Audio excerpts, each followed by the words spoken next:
पढ़ा और समझा। बंदी छोड़ सतगुरु रामपाल जी परमेश्वर जी की जय हो। सत्साई भाई और बहनों, पुस्तक भोगेगा अपना किया रे, इसके ऊपर वीडियो बनाने की श्रृंखला जारी है।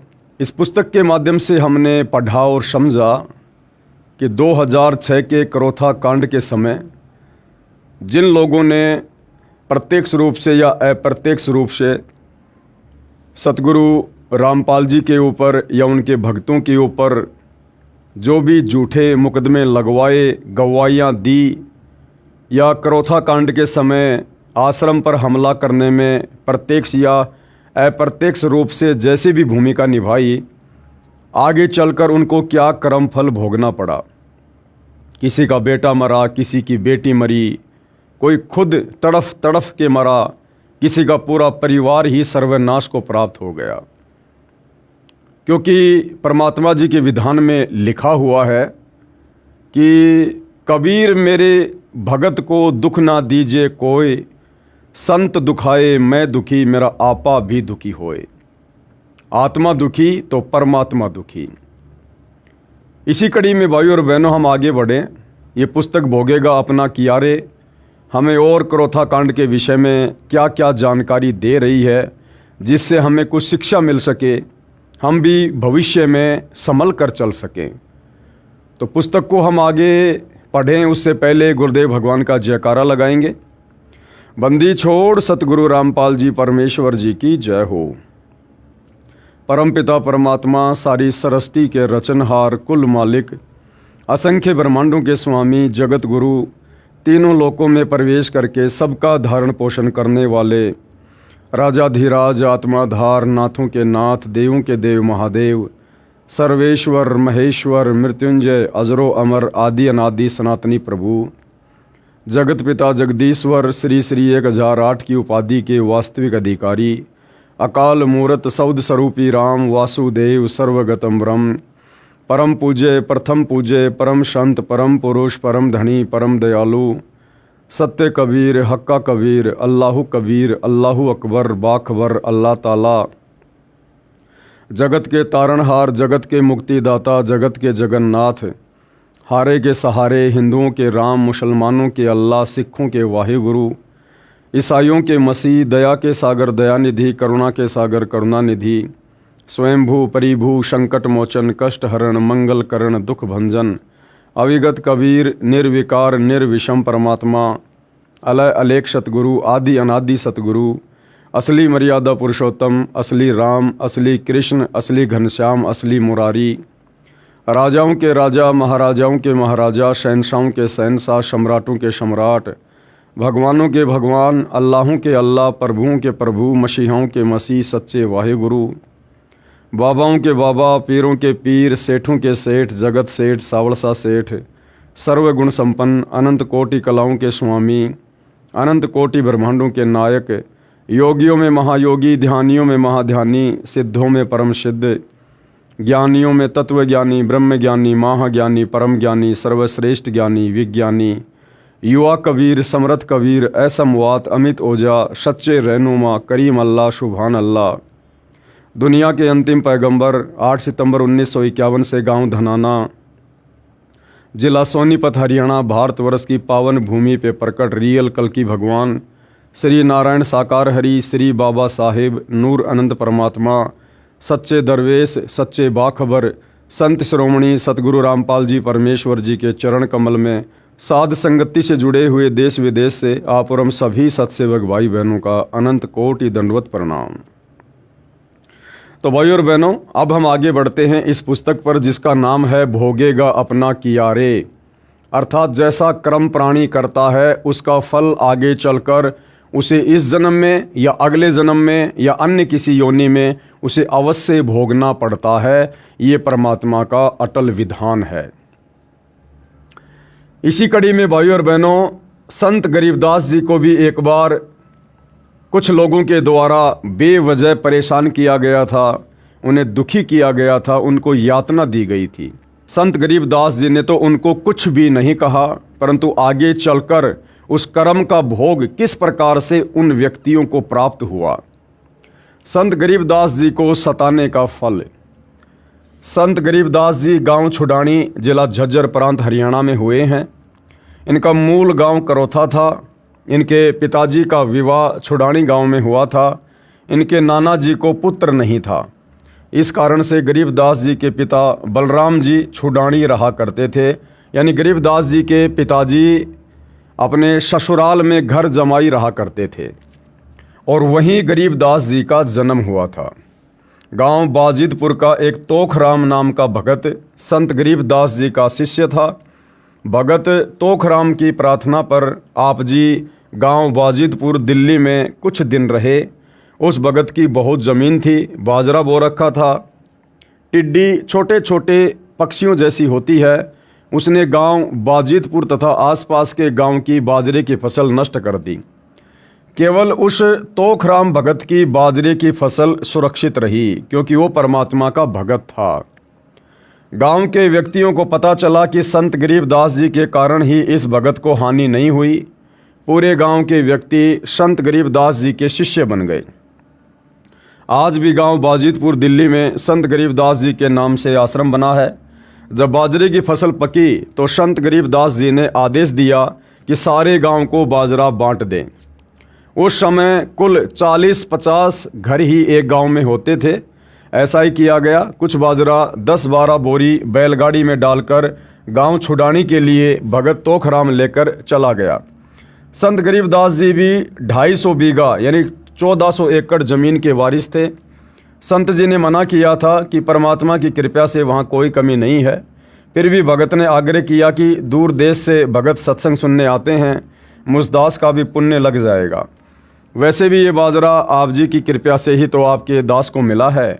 भगत की अटूट श्रद्धा के आगे संत गरीबदास जी निरुत्तर हो गए तथा ऐसा करने की अनुमति दे दी। कहते हैं, साधु भूखा भाव का, धन का भूखा नहीं, और जो कोई धन का भूखा वो साधु भी नहीं। बैलगाड़ी में 10-12 क्विंटल बाजरा भरकर उसी में गरीबदास जी को बैठाकर भगत गांव छुडानी की तरफ शाम को चल पड़ा। रास्ते में गांव काणोदा, वर्तमान जिला झज्जर, प्रांत हरियाणा पड़ता था। गांव काणोदा में भी टिड्डी दल ने सर्व बाजरे की फसल नष्ट कर दी थी। काणोदा गांव के व्यक्तियों ने बाजरे की गाड़ी को जबरदस्ती लूट लिया। संत गरीबदास जी अपने भगत के यहाँ से जो बाजरा लेकर आ रहे थे, काणोदा गांव के लोगों ने उस बाजरे को लूट लिया। भगत ने विरोध किया तो उसको भी मारने पीटने लगे। तब गरीबदास जी ने कहा, आप ऐसा न करो, किसी के धन को लूटना पाप है। गांव में आए व्यक्तियों का अतिथि सत्कार करना चाहिए, भोजन पानी की बात पूछनी चाहिए। आप ये अच्छा नहीं कर रहे हो। काणोदा गांव के व्यक्तियों ने कहा कि ये बड़ी शिक्षा दे रहा है, इसको बांध लो। सारा बाजरा लूट लिया। भगत खाली बैलगाड़ी लेकर बाजिदपुर लौट गया। जब सर्व घटना का गांव के व्यक्तियों को पता चला तो कुछ वृद्ध व्यक्ति गांव काणोदा को चल पड़े। दूसरी ओर बाजरा लूटने वाले गरीबदास को हाथों से बांधकर गांव ले गए। गांव काणोदा में एक साहब राय उर्फ छाजू नाम का बड़ा चौधरी व्यक्ति था। सरकार की ओर से उसे जेलदार का पद भी प्राप्त था, यानी छोटा मोटा दंड वो अपराधियों को दे सकता था। उस समय नवाब के द्वारा उसको अधिकार था। वह अपराधियों को दंड भी देता था। गांव के व्यक्तियों ने उस चौधरी से कहा कि ये चोर है, किसी का बाजरा चुरा कर ले जा रहा था, हम पकड़ लाए हैं। उस चौधरी ने अपने हाथों से गरीबदास जी को काठ लगाया। काठ उस समय एक प्रकार की सजा के तौर पर लगाया जाता था। काठ लगाना एक बहुत पीड़ा देने वाला यंत्र बना था, जिसमें व्यक्ति को काठ की बल्लियों के बीच में बांध दिया जाता था। उसमें व्यक्ति न बैठ सकता था न पूरा खड़ा हो सकता था। कुछ देर के पश्चात गांव बाजिदपुर के व्यक्ति गांव काणोदा में पहुंच गए। जब उनको पता चला कि संत जी को काठ में बांध रखा है, तब वे उस साहब राय उर्फ छाजू चौधरी से मिले तथा बताया कि ये महात्मा है, कोई चोर नहीं है। इनकी कृपा से उस भगत के बाजरे को टिड्डियों ने भी हानि नहीं की थी। यही बाजरा लेकर इनका भगत गांव छुडानी जा रहा था। ये कोई चोर नहीं है, आप जी को भ्रमित किया गया है। आप जी क्षमा याचना करें, अन्यथा आप जी को बहुत हानि हो जाएगी। उस साहब राय उर्फ छाजू चौधरी ने संत जी को काष्ट मुक्त कर दिया और हाथ जोड़कर क्षमा याचना नहीं की। केवल सिर झुकाकर औपचारिकता करके अहंकारवश चला गया। इसी साहब राय चौधरी अर्थात छिकारा गोत्र ने एक मुसलमान को किसी के कहने से बेकसूर सजा दी थी। गरीबदास जी की घटना के 20 दिन पश्चात चौधरी साहब राय छिकारा प्रतिदिन की तरह सुबह सूर्योदय से पहले गांव से बाहर टट्टी फिरने गया, यानी फ्रेश होने के लिए गया था। तालाब पर हाथ साफ करके वापस चला। उसी समय 2 घोड़ों पर सवार 2 बिलोचों ने उस साहब राय चौधरी का एक एक हाथ पकड़ा तथा तलवार से दोनों हाथ काट कर चले गए। चिल्लाता बिलखता चौधरी साहब राय गाँव पहुँचा। वैद्य बुलाकर उपचार कराया। न तो रक्त बहना बंद हुआ और ना ही पीड़ा बंद हुई। सारा दिन सारी रात चिल्लाता रहता था। बड़े बड़े वैद्य आए परंतु व्यर्थ। तब किसी भगत का उस गांव में आना हुआ। सर्व घटना को जानकर उसने कहा कि आप संत गरीबदास जी के पास जाओ, उनसे हृदय से समायाचना करो, तब बात बन सकती है। मरता क्या नहीं करता। 3-4 घोड़े तैयार किए गए। एक घोड़े पर उस चौधरी साहब राय को बैठाया तथा उसी घोड़े पर एक व्यक्ति और बैठा। सब के सब गांव छुडानी में संत गरीबदास जी के पास गए। चौधरी साहब राय उर्फ छाजू ने नाक रगड़ कर क्षमा मांगी। तुरंत पीड़ा तथा रक्त का स्राव बंद हो गया। उसी समय तुरंत वो पीड़ा बंद हो गई और खून का बहना भी बंद हो गया। सर्वे व्यक्तियों को बड़ा आश्चर्य हुआ। तब संत गरीबदास जी ने कहा, भाई आपको पद याद है, उसका सदुपयोग करना चाहिए। दंड देने से पहले स्वयं जांच करनी चाहिए। गलती हो भी जाए तो हृदय से क्षमा याचना करनी चाहिए। मैंने आपको कोई बद्दुआ नहीं दी, आप जी ने अपना किया ही भोगा है। इसी प्रकार भाइयों और बहनों, करोथा कांड के बाद में डिग्गल गांव में, बागपुर गांव में, करोथा के आसपास जिन जिन परिवारों का सर्वनाश हुआ, जिन्होंने करोथा कांड के समय प्रत्यक्ष या अप्रत्यक्ष रूप में अपनी भूमिका निभाई थी हमला करने में, संत रामपाल जी ने किसी को कोई बद्दुआ नहीं दी, क्योंकि ये सारी सृष्टि के पिता हैं और पिता कभी भी अपने बच्चों को बद्दुआ नहीं देता है। लेकिन जैसा कर्म किया है समय आने पर वो भोगना अवश्य पड़ता है। तो गरीबदास जी ने कहा कि मैंने आपको किसी प्रकार की कोई बद्दुआ नहीं दी, जैसा आपने कर्म किया उसकी आपने सजा पाई है। यहाँ पर यह बताना अनिवार्य है कि जब संत गरीबदास जी 10 वर्ष के बालक थे, सन 1727 संवत 1774, तब वे प्रतिदिन की तरह अन्य बड़े जवान साथियों के साथ अपने ही खेतों में गऊ चराने गए थे। उस दिन फाल्गुन मास की द्वादशी द्वास थी। दिन के 10 बजे परमात्मा कबीर बंदी छोड़ जी अपने अमरलोक से आए, जो अमरलोक आकाश में सर्वोपरि है। संत गरीबदास जी को कवारी गाय का दूध पिलाया, अन्य पालियों यानी गवालों ने नहीं पिया। उसके पश्चात संत गरीबदास जी को परमात्मा कबीर जी ऊपर ले गए।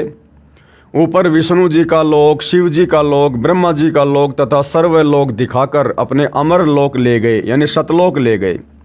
इस प्रक्रिया में 8 से 10 घंटे लग गए। दूसरी ओर बालक गरीबदास जी को मरा जानकर अंतिम संस्कार के लिए चिता पर रख दिया था। उसी समय परमात्मा ने वह आत्मा पुनः शरीर में प्रवेश कर दी। बालक जीवित हो गया। गांव में खुशी की लहर दौड़ गई। उस दिन के पश्चात बालक गरीबदास जी सामान्य बच्चा नहीं रहा। कहावत है कि आप क्या भगवान से मिलकर आए हो। संत गरीबदास जी भगवान से मिलकर आए थे। इसलिए संत गरीबदास जी ने उपस्थित काणोदा निवासियों को मनुष्य जीवन का उद्देश्य बताया। सर्व ने दीक्षा ली। उस साहब राय छिकारा चौधरी के वंशज आज भी संत गरीबदास जी की पूजा करते हैं, लेकिन वो एक फॉर्मेलिटी चल रही है भाई और बहनों। लगभग आधा काणोदा गांव उन्हीं की संतान है। उसको छाजूवाड़ा कहते हैं, क्योंकि उस चौधरी का उर्फ नाम छाजू था। जिन व्यक्तियों ने बाजरा लूटा था उन्होंने क्षमा याचना करने से इनकार कर दिया था। वे फिर भी गरीबदास जी के विषय में भला बुरा कहा करते थे। उन सर्व का कुल नाश हो गया। एक एक करके सर्व संतान नष्ट हो गई तथा स्वयं भी तड़फ तड़फ कर मरे। परमात्मा कहते हैं, कबीर साकट सन का जेवड़ा भीगे ते करड़ाए, राम नाम जाने नहीं तड़फ तड़फ मर जाए।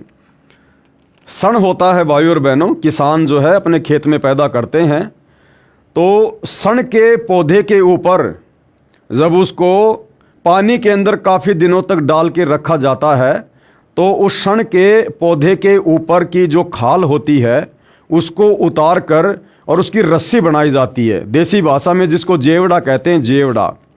तो परमात्मा कहते हैं कि जो साकट व्यक्ति होता है ना, वो क्षण के जेवड़ी की तरह होता है।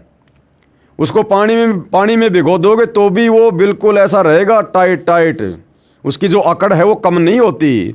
तो परमात्मा कहते हैं जो साकट व्यक्ति होता है वो क्षण के जेवड़ी की तरह होता है, भीगे ते करड़ाए और राम नाम जाने नहीं, तड़फ तड़फ मर जावे। कबीर राम नाम से खिज मरे, कुष्टी हो गल जावे, शुकर होकर जन्म ले, नाक डूबता खावे। नीच व्यक्ति का स्वभाव बताया है कि वह उस क्षण के रस्से के समान है जो जल में भीगकर अधिक सख्त हो जाता है, जबकि जल में भीगने से पदार्थ नरम हो जाते हैं। इसी प्रकार सत्संग के वचन रूपी जल में भी जो अहंकार करता है, नम्र होकर दीक्षा नहीं लेता और परमात्मा की चर्चा करने से चिढ़ता है, वह व्यक्ति कुष्ठ रोग से पीड़ित होकर गलकर मर जाता है। फिर सूअर का जन्म प्राप्त करके नाक डुबोकर गंदा खाता है, गंध खाता है वो। ऐसे व्यक्तियों को सतर्क किया जा रहा है कि समय रहते संत रामपाल जी महाराज से दीक्षा लेकर अपना मानव जीवन सुधार लो, नहीं तो बहुत पछताना पड़ेगा। सतलोक आश्रम मैनेजमेंट हरियाणा से भी हम प्रार्थना कर रहे हैं, विनती कर रहे हैं कि भाई 2014 बरवाला कांड में जो आप लोगों ने भूमिका निभाई है, अहंकार में आकर संत रामपाल जी को जेल जाने पर मजबूर कर दिया, 6 भक्तों की बरवाला आश्रम के बाहर मौत हुई है, आप लोगों के मनमाने आचरण के कारण, आप लोगों की मनमानी हरकतों के कारण। और वर्तमान 2025 तक आप लोगों ने किस किस प्रकार से नादान संगत की मर्यादाएं तोड़वाई है, भक्ति विरुद्ध कर्म करके। तो आप लोगों से भी हम साथ संगति वाले भाई बहन विनती करते हैं कि भाई सतगुरु रामपाल जी भगवान से नाक रगड़ रगड़ के अपने मनमाने आचरण की क्षमा याचना कर लो। वैसे तो आप लोग गलतियां करने में इतने आगे निकल चुके हो, शायद ही आपको माफ़ी मिले। फिर भी संत बड़े दयालु होते हैं, सतगुरु रामपाल जी से नाक रगड़ रगड़ के बरवाला कांड में और उसके बाद की गई अपनी तमाम गलतियों की क्षमा याचना कर लो, अन्यथा भाई ये पुस्तक आप ही लिख रहे हो, भोगेगा अपना किया रे। गरीबदास जी ने कहा है कि ये संसार समझदा नाही, कहंदा शाम दोपहरे नू, और गरीबदास ये वक्त जात है, रोगे इस पहरे नू, बाद में पछताओगे इन दिनों को याद कर करके। शेख तकी पीर ने अपना किया भोगा। शेख तकी कौन था? 650 साल पहले मुग़ल बादशाह सिकंदर लोदी, जो कि कबीर जी का शिष्य बन गया था, और शेख तकी राजा सिकंदर लोदी का धार्मिक गुरु था, पीर था उसका। और उस व्यक्ति ने परमेश्वर कबीर जी के साथ में 52 प्रकार की बदमाशियाँ की, उनको नीचा दिखाने के लिए, उनको मिटाने के लिए। और अंत में उस शेख तकी के साथ में उसी के कर्मों के तहत क्या हुआ उसकी जानकारी हम प्राप्त करेंगे। कहने का मतलब भाई और बहनों, संतों को, भक्तों को बेवजह परेशान करना, दुखी करना, फिर आगे चलकर तरह तरह के कष्ट भोगना, ये परमात्मा का विधान है। तो गुरुदेव हमें सतर्क करना चाहते हैं। हम नादानों को पहले से शिक्षा दे रहे हैं कि भाई संतों के साथ, भक्तों के साथ फालतू में बकवाद नहीं करनी चाहिए, मजाक नहीं करना चाहिए। संत भक्तों से तो ज्ञान प्राप्त करके आत्मा का कल्याण करवाना चाहिए।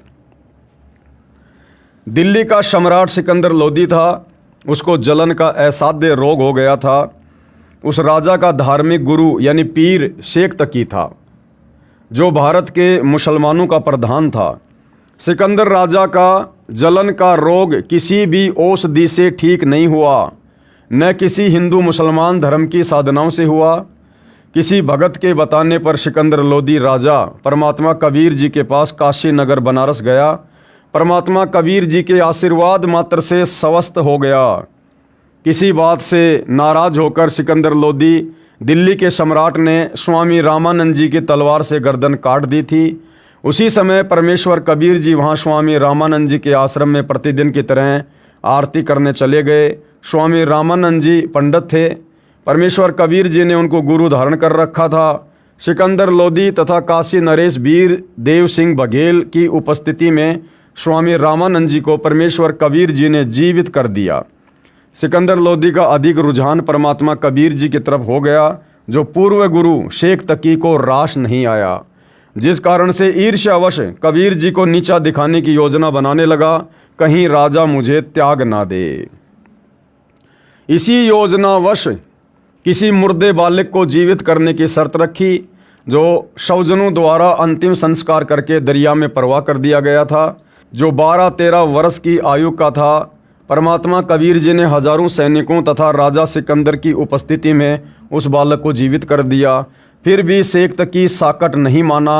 परमात्मा कबीर जी को मारने की योजना शेख तकी ने बनाई तथा अपनी झोपड़ी में सोए कबीर जी को गुंडों द्वारा तलवार से टुकड़े टुकड़े शेख तकी ने अपनी उपस्थिति में करवा दिए। जब चलने लगे तो परमात्मा कबीर जी खड़े हो गए। जिनके टुकड़े टुकड़े कर दिए गए थे वो परमात्मा तुरंत खड़ा हो गया। इसको कहते हैं अविनाशी। अविनाशी तो उसको जान जिसको मारने में कोई भी सक्षम नहीं है। जब चलने लगे तो परमात्मा कबीर जी खड़े हो गए तथा कहा, हे शेख तकी, आप दास के मेहमान बनकर आए हो, कुछ जलपान करके जाना। ये लीला देखकर कई गुंडों को बुखार हो गया, परंतु शेख तकी साकट नहीं माना। कबीर परमेश्वर जी को शेख तकी ने गहरे झेरे कुएं में डालकर अपने हजारों साथियों से उसमें ऊपर से मिट्टी भर दी। फिर सिकंदर लोदी ने राजा से जाकर कहा कि हे राजन, जिसे आप अल्लाह का अवतार कहते थे, उसको जनता ने सूखे कुएं में मिट्टी में दबा दिया, वह मर गया। सिकंदर लोदी ने कहा, हे पीर जी, अपने कर्म ना खराब कर तथा न ही भोली जनता के कर्म बिगड़वा। देख, मेरे दूसरे कमरे में बैठे हैं अल्लाह कबीर। शेख तकी ने अपने साथियों सहित जाकर उस कमरे में देखा तो कबीर जी वहाँ बैठे माला फेर रहे थे, लेकिन शेख तकी साकट फिर भी बाज नहीं आया। सरसों के तेल को कढ़ाई में उबाला, कबीर जी को उसमें प्रवेश होने के लिए विवश किया। कबीर जी उस उबलते तेल के कढ़ाई में बैठ गए, कुछ भी नहीं हुआ, आराम से बैठे हैं। शेख तकी ने कहा कि यह जादू जंत्र जानता है, इसने तेल की तासीर ठंडी कर दी। सिकंदर लोदी राजा ने तेल की जांच करने के लिए हाथ की उंगली तेल में डाली तो उंगली जलकर कढ़ाई में गिरकर भुन गई। सिकंदर लोदी दर्द के मारे अचेत हो गया। परमेश्वर कबीर जी कढ़ाई से बाहर आए, हाथ की उंगली साबित कर दी। तब सिकंदर लोदी को होश आया। उस दिन हजारों की संख्या में हिंदू तथा मुसलमान दर्शक परमेश्वर कबीर जी के शिष्य बने, परंतु नहीं माना साकट शेख तकी।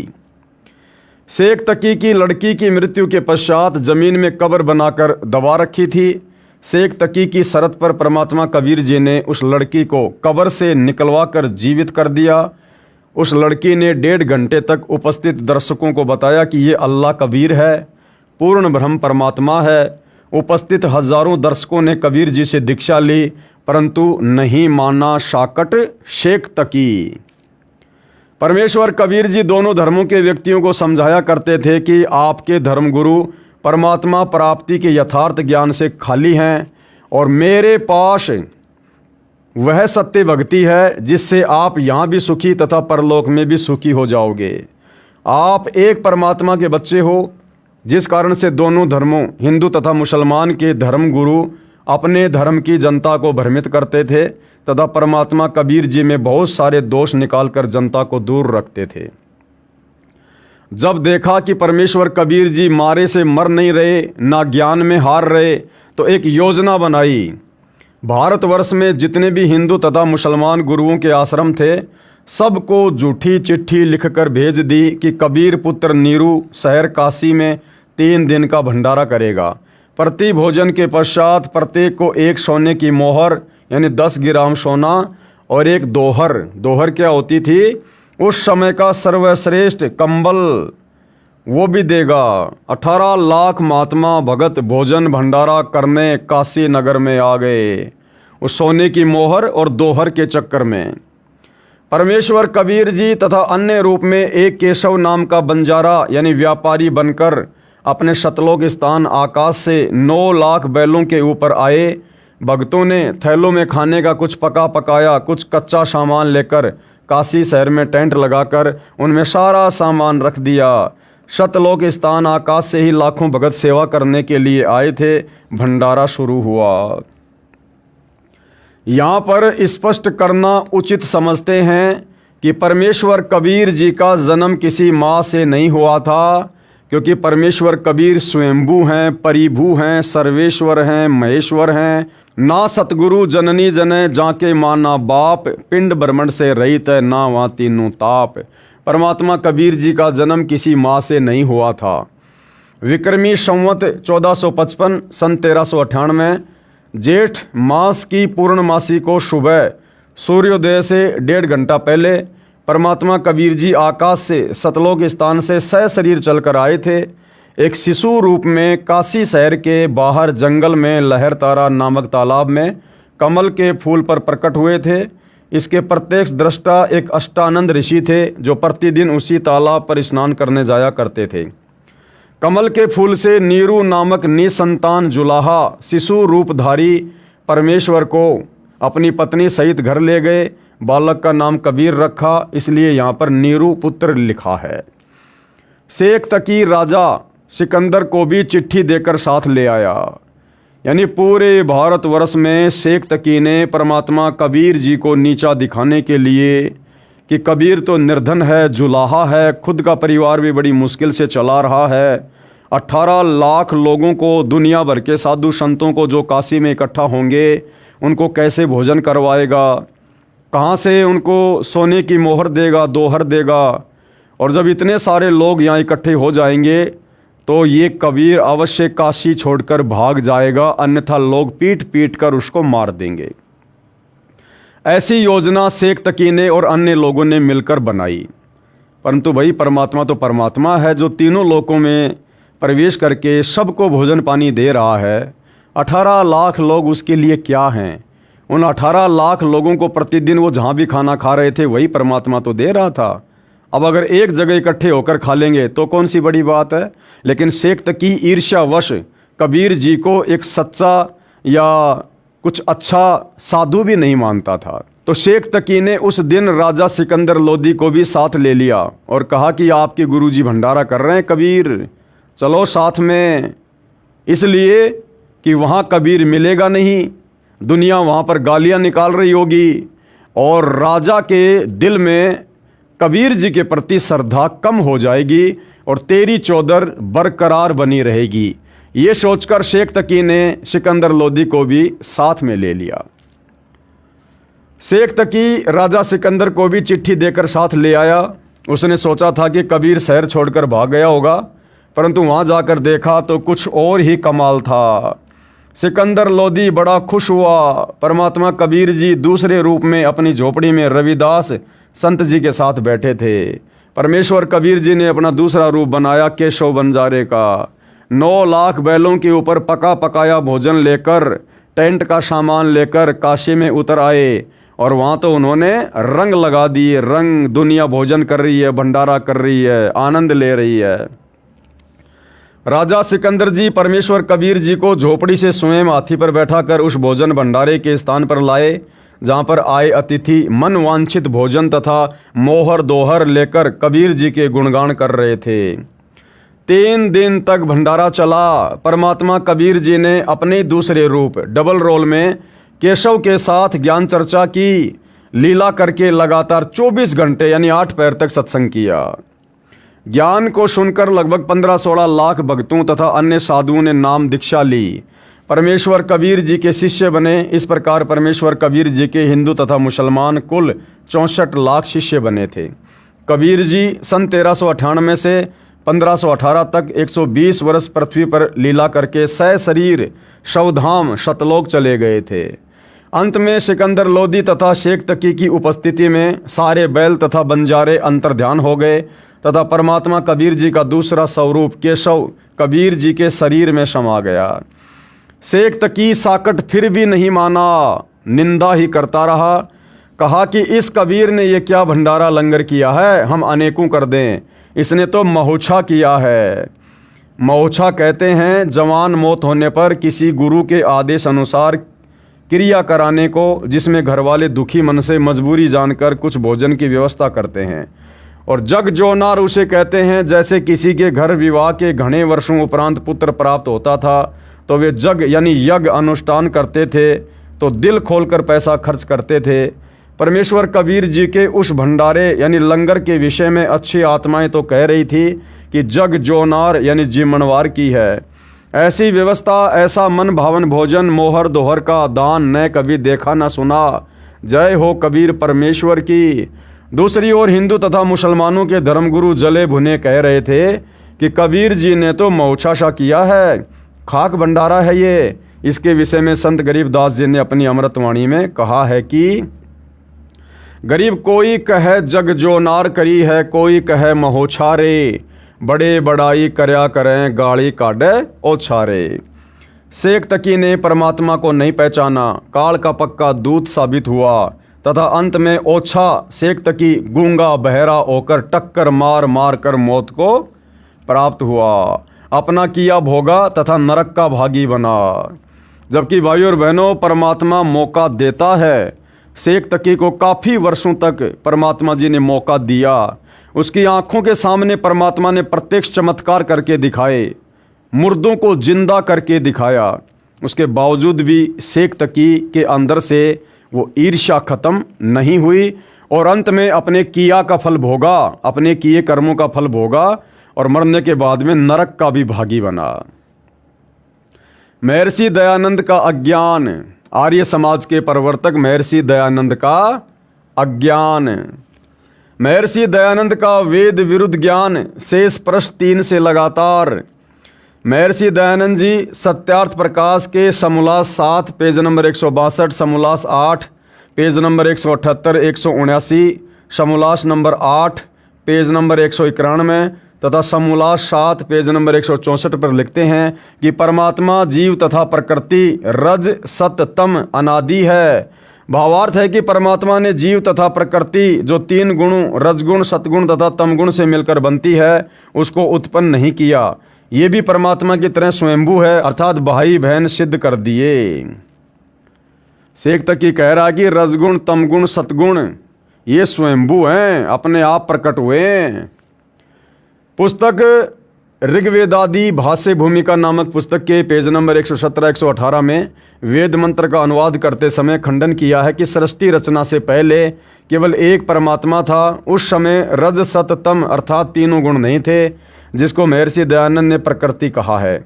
उसी को प्रधान भी कहा जाता है, वे भी नहीं थे। इससे भी समय सिद्ध हुआ कि पहले केवल परमात्मा थे, बाद में सृष्टि रचना के समय प्रकृति तथा जीव परमात्मा ने ही उत्पन्न किए। वेदों में प्रमाण है कि परमात्मा ने प्रकृति तथा जीव को भी उत्पन्न किया। प्रकृति यानी ये दुर्गा और जीव यानी आप और हम सभी आत्माएं। ऋग्वेद मंडल 10 सूक्त 72 मंत्र 1 और 9, बड़े आकार वाले ऋग्वेद द्वितीय भाग सूक्त 72 के मंत्र 9 में अदिति का अर्थ है प्रकृति किया है। मंत्र 4 व 5 में लिखा है कि हे दक्ष, ईश्वर से अदिति अर्थात प्रकृति उत्पन्न हुई। छोटे ऋग्वेद के ऋग्वेद मंडल 10 सूक्त 72 मंत्र 8 से प्रकृति का अर्थ अदिति किया है। जिस रजगुण, सतगुण तथा तमगुण को महर्षि जी ने प्रकृति कहा है, सृष्टि से पूर्व नहीं था। इससे सिद्ध हुआ कि प्रकृति को भी परमात्मा ने उत्पन्न किया है। यानी भाइयों और बहनों, जब तक तत्व ज्ञान नहीं होगा, चाहे महर्षि हो चाहे कोई सिद्ध हो, वो केवल खिचड़ी ज्ञान ही समाज में पेश कर सकता है।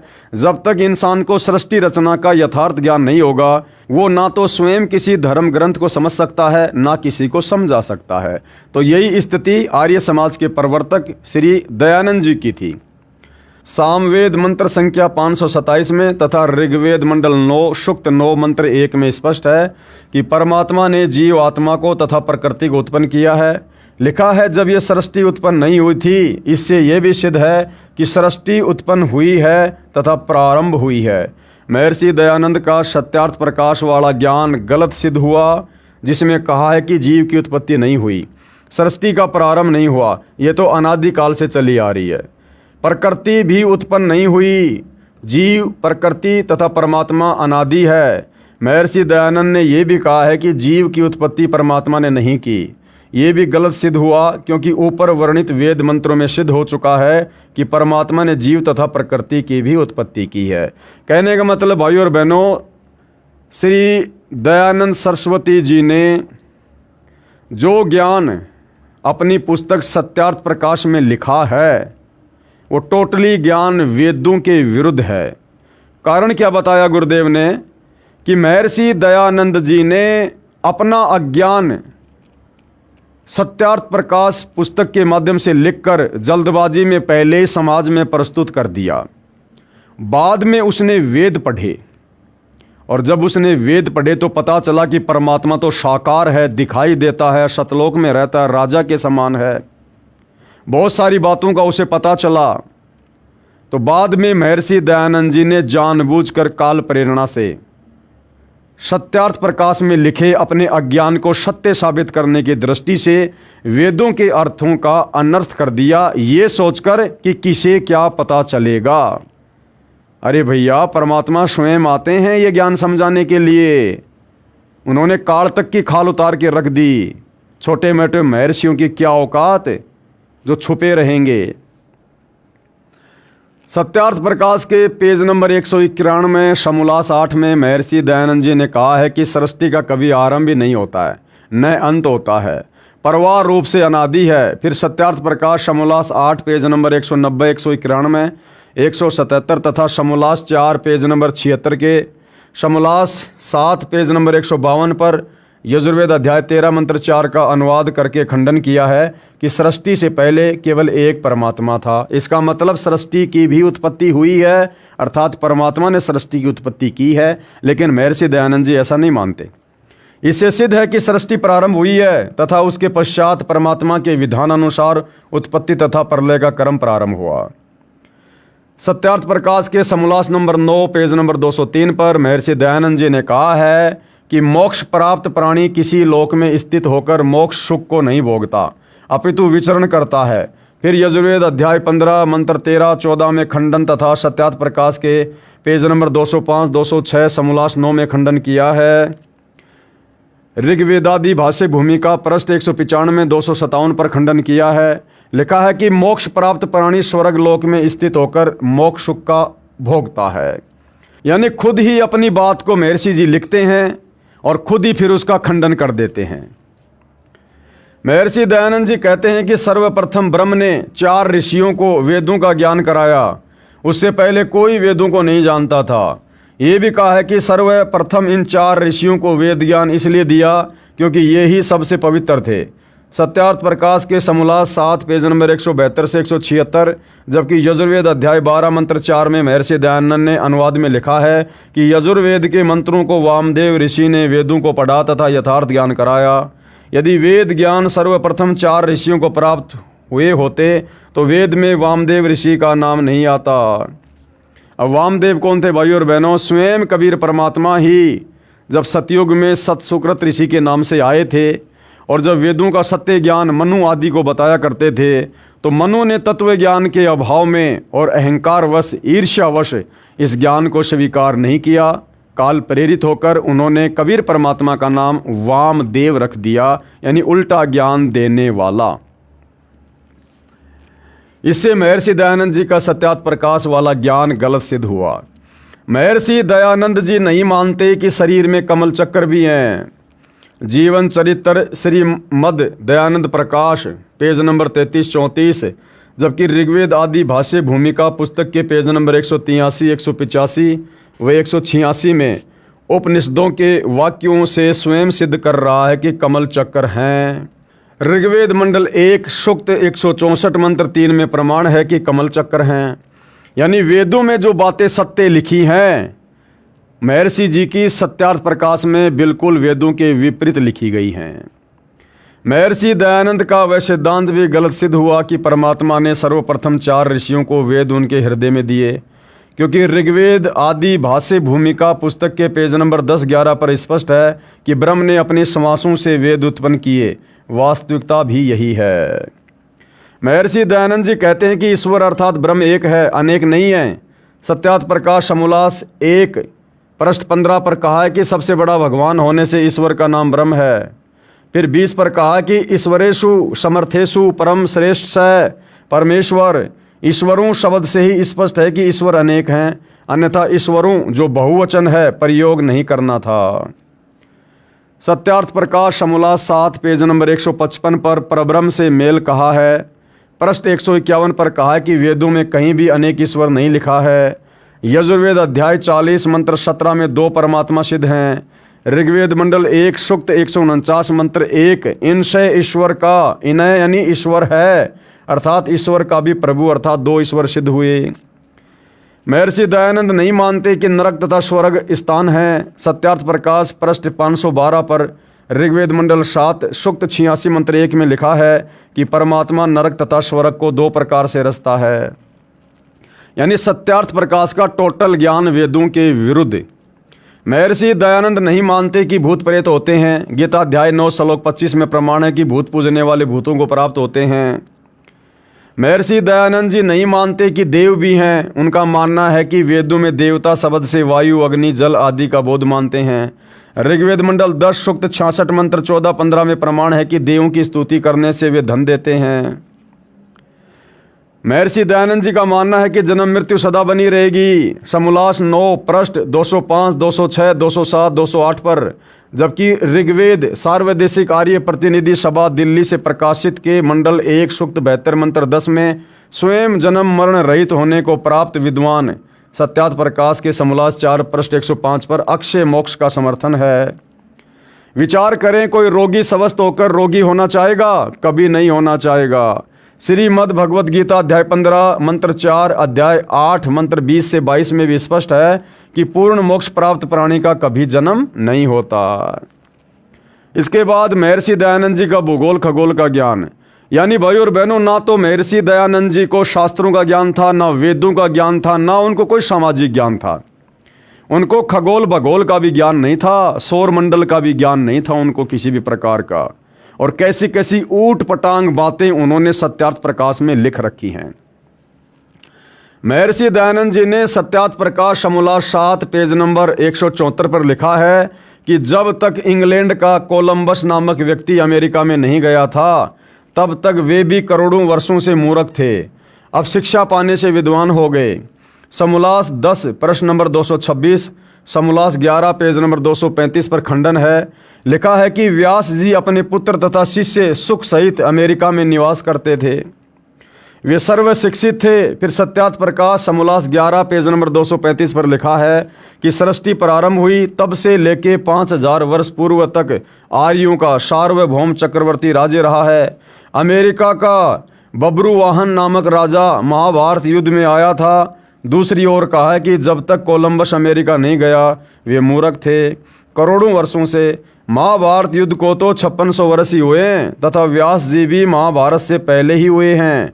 कोलंबस तो 400 वर्ष पहले ही अमेरिका गया था। अमेरिका वाले पहले ही शिक्षित थे। ऐसा विरोधाभास अज्ञानियों के विचारों में ही होता है। इससे महर्षि दयानंद जी का सत्यार्थ प्रकाश वाला ज्ञान गलत सिद्ध हुआ। सत्यार्थ प्रकाश प्रमाण समोल्लास 8 पेज नंबर 197 198 पर लिखा है कि सूर्य, चंद्र व तारों तथा नक्षत्रों में मनुष्य तथा अन्य प्राणी पृथ्वी की तरह रहते हैं। बताओ, महर्षि दयानंद जी कह रहे हैं सूर्य पर, इस आग के गोले पर जैसे हम पृथ्वी पर रहते हैं ऐसे वहाँ भी मनुष्य रहते हैं, इंसान रहते हैं, खेती बाड़ी करते हैं, बाग बगीचे हैं। वहाँ पर इसी प्रकार सुख विशेष पदार्थ अर्थात जल, अन्न, मेवा, काजू, किशमिश तथा फल हैं। सूर्य आदि लोकों में रहने वाले व्यक्ति इन्हीं वेदों को पढ़ते हैं। महर्षि दयानंद का अपना मत था कि परमात्मा की भक्ति से पाप नाश नहीं होते। इसलिए सत्यार्थ प्रकाश समोल्लास 7 पेज नंबर 155 पर कहा है कि जिस पुस्तक में पापों को क्षमा नाश करने की बात है वह न ईश्वर और न किसी विद्वान का बनाया गया है।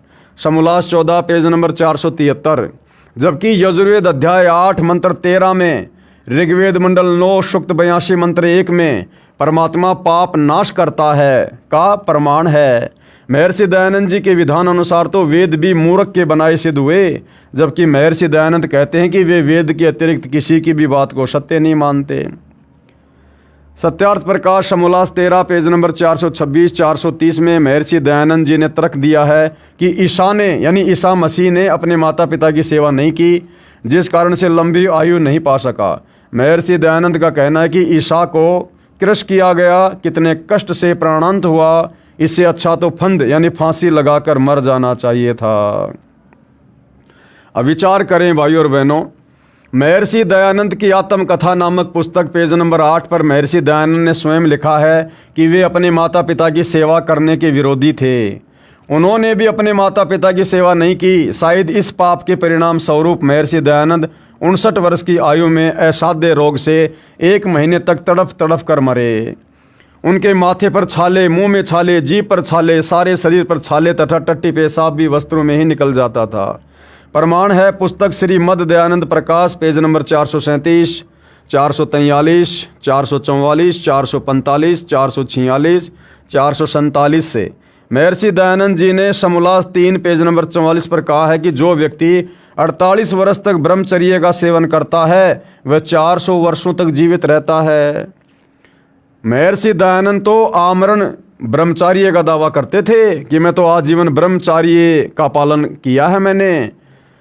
वे स्वयं अश्वनी, आशोज, बदी, चतुर्दशी संवत 1940 से कार्तिक अमावस्या संवत 1940 तक 1 महीना रोग की महापीड़ा को झेलकर 59 वर्ष की आयु में मर गए। जबकि ये तो आजीवन ब्रह्मचार्य का पालन किया करते थे जैसा कि ये कह रहे हैं। तो 400 साल तो बहुत दूर की बात है, ये तो खाली 59 साल की उम्र में ही मर गए। प्रमाण पुस्तक श्री मद दयानंद प्रकाश पेज नंबर 437 तथा 451 तथा पेज नंबर 437, 438, 443 से 447 पर। सत्यार्थ प्रकाश समोल्लास 13 पेज नंबर 444 पर समीक्षा संख्या 125 में ईसाइयों की आलोचना में कहा है कि एक स्त्री सूर्य पहने है, यानी एक स्त्री ने सूर्य को पहन रखा है, चांद उसके पांव तले हैं। महर्षि दयानंद स्वयं कह रहा है कि सूर्य पर मनुष्य व अन्य प्राणी रहते हैं, वहाँ सर्व सुख पदार्थ जैसे गेहूं, चना, काजू आदि मेवा फल हैं। सत्यार्थ प्रकाश के समोल्लास 8 पेज नंबर 197, 198 में। यानी टोटल भाई और बहनों उवाबाई भर रखी है, मनमाना ज्ञान ठोक रखा है सत्यार्थ में। महर्षि दयानंद का वेद ज्ञान, एक मंत्र का 2 वेदों में अर्थ किया है, दूसरे के विपरीत अर्थ है। यजुर्वेद अध्याय 5 मंत्र 20, ऋग्वेद मंडल 1 सूक्त 154 मंत्र 2, गायत्री मंत्र यजुर्वेद अध्याय 36 मंत्र 3 में अन्य अर्थ हैं तथा सत्यार्थ प्रकाश समोल्लास 3 पेज नंबर 38-39 पर अन्य अर्थ हैं। महर्षि दयानंद व्यसन था, वो विकारी आदमी था, नशा भी किया करता था। महर्षि दयानंद सरस्वती, महर्षि दयानंद भांग पीते थे। बताओ भाई और बहनों, भांग पीने वाला समाज सुधारक कैसे हुआ? इसका प्रमाण है पुस्तक श्री मद दयानंद प्रकाश, प्रकाशक हैं सार्वदेशिक आय प्रतिनिधि सभा दिल्ली के पेज नंबर 34 और 35 पर। पुस्तक आत्मकथा पेज नंबर 22 पर। महर्षि दयानंद हुलास सूंघता था, इसका प्रमाण है पेज नंबर 129 पर। हुक्का पिया करता था, पेज नंबर 302 पर प्रमाण है। पान भी खाता था, पृष्ठ 911 पर। और तंबाकू खाते सूंघते थे, पेज नंबर 208 पर प्रमाण है। उपरोक्त प्रमाण पुस्तक महर्षि दयानंद सरस्वती का जीवन चरित्र, प्रकाशक हैं आर्य समाज नयाबास दिल्ली। महर्षि दयानंद चाय पीता था, क्योंकि चाय भी भाई और बहनों एक नशा है। पुस्तक नव जागरण के पुरोधा दयानंद सरस्वती, प्रश्न नंबर 381 पर। महर्षि दयानंद को विष नहीं दिया गया, उसकी मृत्यु रोग के कारण हुई थी। महर्षि दयानंद लोग झूठ फैला की लहर उनकी मृत्यु रोग से। इसका प्रमाण है पुस्तक दयानंद चरित पेज नंबर 216 तथा पुस्तक श्री मद दयानंद प्रकाश पेज नंबर 437 पर। पुस्तक नव जागरण के पुरोधा दयानंद सरस्वती, प्रकाशक परोपकारिणी सभा के सरगंज अजमेर राजस्थान, पेज नंबर 529, 530, 531, 536 पर। महर्षि दयानंद का सन 1857 के स्वतंत्रता संग्राम में कोई योगदान नहीं था। इसका प्रमाण है पुस्तक नव जागरण के पुरोधा दयानंद सरस्वती 38, 41, 42, 43, 44, 45 पर।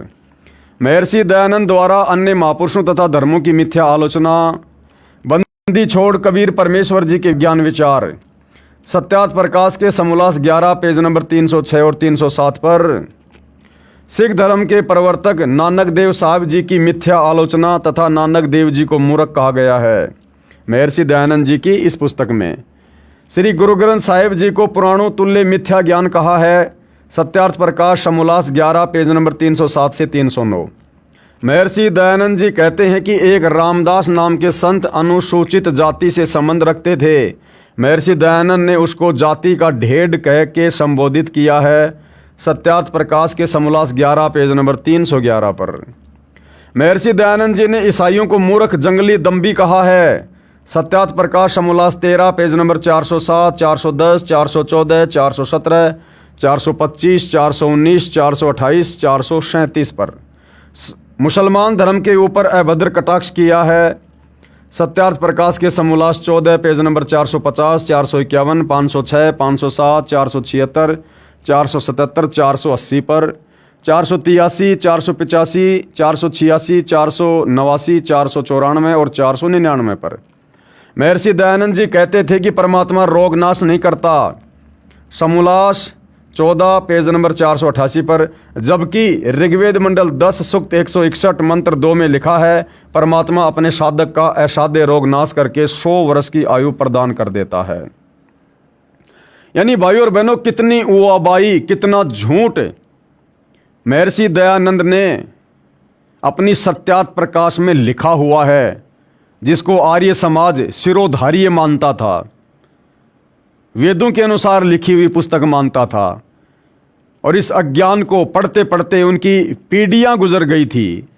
अब जब सतगुरु रामपाल जी ने आकर ये सच्चाई समाचार पत्रों के माध्यम से, सत्संगों के माध्यम से आम समाज में धीरे धीरे उजागर की, तो आर्य समाज के आचार्यों के पेट में दर्द होने लगा, क्योंकि उनका धंधा इन्हीं पुस्तकों को बेचकर दान धर्म से चल रहा था।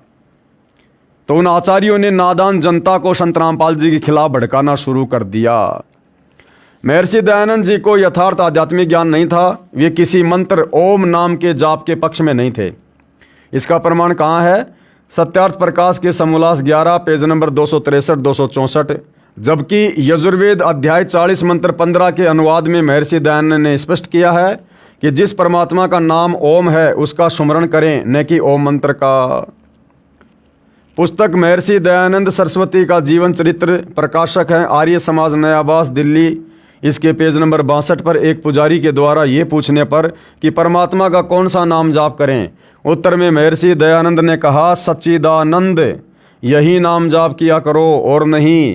तथा पुस्तक नव जागरण के पुरोधा दयानंद सरस्वती के पेज नंबर 93 तथा 83 पर गायत्री मंत्र का जाप करने को कहता था। हर बात में दोगलापन। महर्षि दयानंद को वेद ज्ञान भी नहीं था। सत्यार्थ प्रकाश के समोल्लास 3 पेज नंबर 38 पर गायत्री मंत्र के विषय में कहा है कि भू भवः स्वः, ये 3 वचन तैतरीय आरंक्य के हैं। यदि वेद ज्ञान होता तो कहते कि ये पूरा मंत्र यजुर्वेद अध्याय 36 मंत्र 3 का है। यजुर्वेद अध्याय 36 मंत्र 3 का अनुवाद भी महर्षि दयानंद ने ही किया है, जो सत्यार्थ प्रकाश वाले अनुवाद से अलग है। कारण ये है कि महर्षि दयानंद भांग का सेवन करता था। प्रमाण महर्षि दयानंद की आत्मकथा पुस्तक के पेज नंबर 8 पर, पुस्तक नव जागरण के पुरोधा दयानंद सरस्वती पेज नंबर 36 पर, पुस्तक महर्षि दयानंद सरस्वती का जीवन चरित्र पेज नंबर 50 पर लिखा है कि वो भांग पिया करता था। इसलिए सत्यार्थ प्रकाश में किए अनुवाद से भिन्न अर्थ यजुर्वेद के अनुवाद करते समय याद नहीं रहा कि मैं क्या अनुवाद कर रहा हूँ। वास्तविकता यह है कि गायत्री मंत्र की व्याख्या जो सत्यार्थ प्रकाश में की है वह किसी की नकल उतारी है। यजुर्वेद अध्याय 36 मंत्र 3 का अनुवाद महर्षि दयानंद का है। यदि भांग का सेवन छोड़ दिया होता तो याद रहता कि सत्यार्थ प्रकाश के समोल्लास 3 पेज नंबर 38 पर क्या अनुवाद किया है, क्योंकि सत्यार्थ प्रकाश को दूसरी बार भाद्रपद संवत 1939 को शुद्ध करके लिखा गया। प्रमाण सत्यार्थ प्रकाश की भूमिका पेज नंबर 8 तथा 12 पर। संवत 1940 में महर्षि दयानंद जी की मृत्यु हो गई थी। यजुर्वेद का पूरा ऋग्वेद का 1 से 6 मंडल का अनुवाद संवत 1934 से संवत 1939 तक किया, 5 वर्षों में किया तथा 1940 संवत में महर्षि दयानंद जी की मृत्यु हो गई।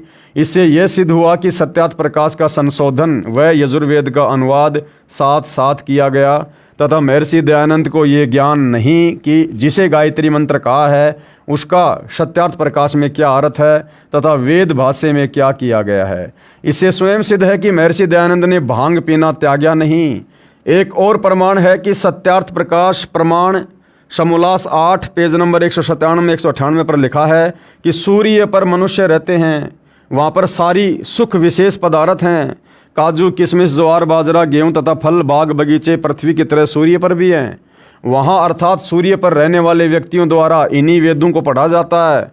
विचार करें, संवत 1940 अर्थात सन 1883 में महर्षि दयानंद जी की मृत्यु हुई तथा संवत 1939 यानी 1882 तक सत्यार्थ प्रकाश का संशोधन किया। यदि भांग का नशा नहीं करता तो उपरोक्त गलती नहीं करता। इससे सिद्ध है कि महर्षि दयानंद भांग सेवन के साथ साथ हुक्का पीता था। इसका प्रमाण कहाँ है? पुस्तक महर्षि दयानंद सरस्वती का जीवन चरित्र पेज नंबर 302 पर। तमाकू खाता, हुल्लास भी सूंघता था, इसी पुस्तक महर्षि दयानंद सरस्वती का जीवन चरित्र पेज नंबर 208 पर। और चाय पीता था, इसका प्रमाण भी पुस्तक नव जागरण के पुरोधा दयानंद सरस्वती पृष्ठ 381 पर। अब देखो भाइयों और बहनों, बार बार गुरुदेव भगवान भांग के साथ में, तमाकू के साथ में चाय को भी नशा घोषित कर रहे हैं। इसीलिए सत्सेवक भाई बहनों ने आज से 4 साल पहले ही चाय का सेवन करना छोड़ दिया। महर्षि दयानंद ने कहा है कि परमात्मा की संध्या अर्थात प्रार्थना व स्तुति आदि उपासना केवल 2 समय सुबह और शाम को करनी चाहिए। जप तथा पुरुषचरण करना आवश्यक नहीं है। प्रमाण जीवन चरित्र महर्षि दयानंद सरस्वती पृष्ठ 294, जो वेद विरुद्ध ज्ञान है। वेदों में तो 3 समय की संध्या बताई है भाई। उत्तर, वेदों में लिखा है कि परमात्मा की प्रार्थना संध्या 3 समय प्रातः, दोपहर तथा शाम को करनी चाहिए।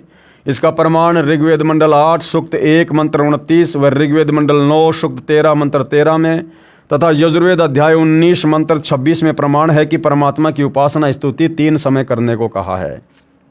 महर्षि दयानंद हवन यज्ञ की विधि लकड़ियों को जलाकर घी डालकर करने को बताते हैं, जबकि ऋग्वेद मंडल 9 सूक्त 86 मंत्र 10 में ज्योतिर्यज्ञ से यानी ज्योति यज्ञ का महत्व कहा है। अर्थात वेदों में ज्योति यज्ञ का प्रावधान है। संत रामपाल जी महाराज ज्योति यज्ञ को करवाते हैं। विवाह के संबंध में सत्यार्थ प्रकाश समोल्लास 4 पेज नंबर 69 70 71 96 97 102 103 जो कतई संभव नहीं है। कैसे? माता बच्चे को केवल 6 दिन दूध पिलाए, 6 दिन के पश्चात दाई अपना दूध उस नवजात बच्चे को पिलाए। समोल्लास 4 पेज नंबर 82 पर, जो बिल्कुल भी संभव नहीं है। अधिक प्रमाणों के लिए कृपया पढ़िए पुस्तक कड़वा सत्य तथा ज्ञान गंगा, उसमें आपको विस्तार से सब कुछ जानने और सुनने को मिलेगा। अब भाइयों और बहनों, शास्त्र अनुकूल साधना से क्या लाभ होता है? क्योंकि जब हम परमेश्वर की शास्त्र अनुकूल साधना सच्चे सदगुरु से लेकर प्रारंभ कर देते हैं और मर्यादाओं में रहते हैं तो भगत को परमात्मा से मिलने वाले सर्व लाभ प्राप्त होना शुरू हो जाता है। तो सतगुरु रामपाल जी वर्तमान में शास्त्र अनुकूल साधना दे रहे हैं और जो भगत मर्यादा में रहकर साधना करता है उसको सर्व लाभ होते हैं। कुछ एक भक्तों के यहाँ पर आपको अनुभव बताए जा रहे हैं। शास्त्र अनुकूल साधना से हुए भक्तों को लाभ। सज्जन पुरुषों से निवेदन है कि वर्तमान में मानव विज्ञान को बहुत महत्व दे रहा है, मान बैठा है कि परमात्मा भगवान कुछ नहीं है। विज्ञान यानी साइंस ने कितनी तरक्की कर ली है, ऐसे समय में जो परमात्मा मानता है वह रूढ़िवादी ही कहा जाएगा। ऐसा मानना है वर्तमान में अधिक पढ़े लिखों का, परंतु उनकी ये बहुत बड़ी भूल है। जब तक पूर्व जन्म के पुण्य हैं तब तक तो किसी को मत मानो, परंतु जिस समय पूर्व के पुण्यों की चार्ज बैटरी डाउन होगी तब पता चलेगा भगवान है कि नहीं। कोई भी औषधि वह उसमें जो गुण है वह परमात्मा का दिया हुआ है। औषधि या वैद्य परमात्मा से अधिक सर्वशक्तिमान नहीं है। वर्तमान में MBBS MS फिर ऊपर CMO जो विज्ञान की चरम सीमा है, उन्होंने क्या अनुभव किया? यहाँ विज्ञान असफल है तथा भगवान सफल है। कृपया पढ़िए वैज्ञानिकों के श्रीमुख कमल से भगवान की महिमा। अब यहाँ पर एक भगत हुए हैं डॉक्टर ओम प्रकाश CMO, ये हरियाणा में CMO के पद पर थे और किस प्रकार से ये स्वयं दुखी थे और इनकी जो धर्मपत्नी थी उसको भी आँखों की समस्या थी, जबकि ये तो बहुत बड़े डॉक्टर थे। लेकिन सतगुरु रामपाल जी की शरण में आने के बाद इनको जीवन दान मिला। और क्या कुछ इन्होंने अपने अनुभव में, अपने इंटरव्यू में बताया है। पूर्ण परमात्मा साधक को भयंकर रोग से मुक्त करके आयु बढ़ा देता है। भगत डॉक्टर ओम प्रकाश हुड्डा CMO का प्रमाण ऋग्वेद मंडल 10 सूक्त 161 मंत्र 1, 2 तथा 5, जिसमें परमेश्वर कहता है कि यदि किसी को प्रत्यक्ष या गुप्त रोग हो जाए, चाहे 6 रोग तपेदिक हो, उसे भी मैं ठीक करता हूँ। तथा यदि किसी रोगी व्यक्ति की प्राण शक्ति क्षीण हो चुकी हो, जिसकी आयु शेष ना रही हो, उसे जीवन प्राणों की रक्षा करूं तथा उसकी आयु 100 वर्ष प्रदान कर दूं, सर्व सुख प्रदान करूं। मंत्र 5 में कहा है कि हे पुनर्जीवन प्राप्त प्राणी, तू सर्व भाव से मेरी शरण ग्रहण कर।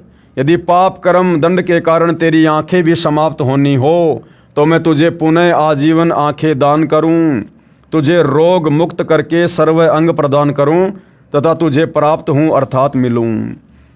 अब ये दोनों ही प्रकार की बीमारियां भाई और बहनों CMO डॉक्टर ओम प्रकाश हुड्डा के परिवार में, यानी डॉक्टर ओम प्रकाश हुड्डा का जीवन समाप्त होना था, उनकी आयु शेष नहीं थी, उनकी मृत्यु होनी थी। सतगुरु रामपाल जी ने उनकी आयु में वृद्धि की और उसकी पत्नी जिसको आंखों में समस्या थी, परमात्मा ने उसको आंखें दान की, अर्थात उनकी आंखों को परमेश्वर ने अपने आशीर्वाद से ठीक किया। परमात्मा कहते हैं जम जोरा जहां से डरे, जम यानी काल, जोरा यानी मौत, और मिटे कर्म के लेख, भाग्य में लिखा लेख भी सच्चे सतगुरु की शरण में आने से समाप्त हो जाता है। और अदली असल कबीर है, यानी न्यायकारी परमात्मा वास्तव में कबीर जी हैं, जो कुल के सतगुरु एक, वही सारे कुल के, सारी सृष्टि के सतगुरु हैं, मालिक हैं, स्वामी है।